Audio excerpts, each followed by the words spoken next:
Le Jardin des Trois Fleurs présente remède anti-panique. Rien ne sert de courir. De là où je suis, il fait sombre. Déjà la fin d'après-midi. Je vois qu'un vol de nuages vient par là. Il vole bas. Peut-être qu'il pleuvra. Je n'ai plus de fourmis dans les pieds, mais j'ai un creux. Tous mes locataires sont partis précipitamment. Tous les étages sont vides, de la cave au grenier.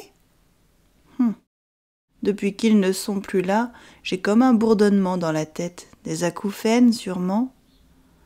Ils ont tout laissé sur place. Plic, ploc, plic, ploc, il s'écoule. Plic, ploc, plic, ploc, plus rien ne bouge. Plic, ploc, plic, ploc. Où vont les habitants des villes? Ils partent avec le temps. Ils s'écoulent comme une énigme contre le courant, sans faire de rime. Plic, ploc, plic, ploc, ils s'écoulent. Où vont les habitants des villes si le temps les comprime? Ils s'écoulent. Plic, ploc. Tout de même, ce bourdonnement, il est de plus en plus gênant. Et je tremble de la tête aux pieds. Je dois être fébrile. Une violente épidémie les a fait fuir alors? Ils auraient pu m'avertir. Ah, un message. J'ai parlé trop vite. Avec ce bourdonnement, je ne comprends rien. Prépare tes graines vite pour l'après point. Nom d'une noisette, il fait chaud aujourd'hui.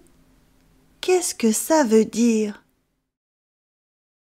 Oh là là, une bourrasque brûlante manque de me faire tomber.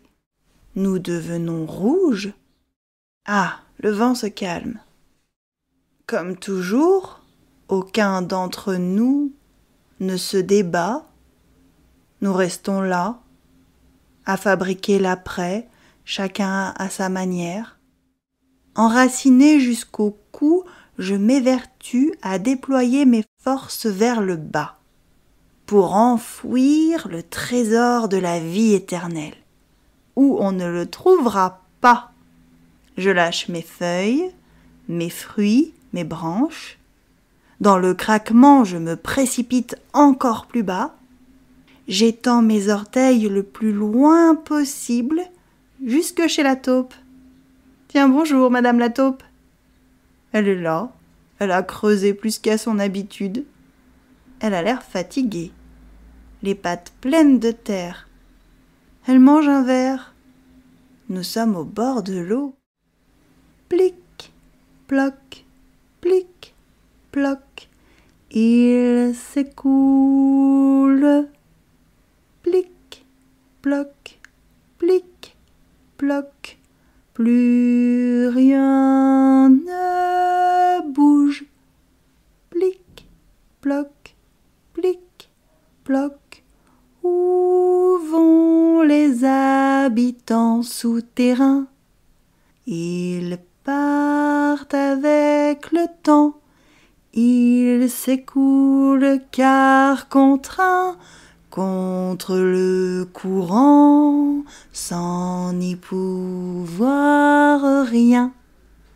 Plic, ploc, plic, ploc, ils s'écoulent.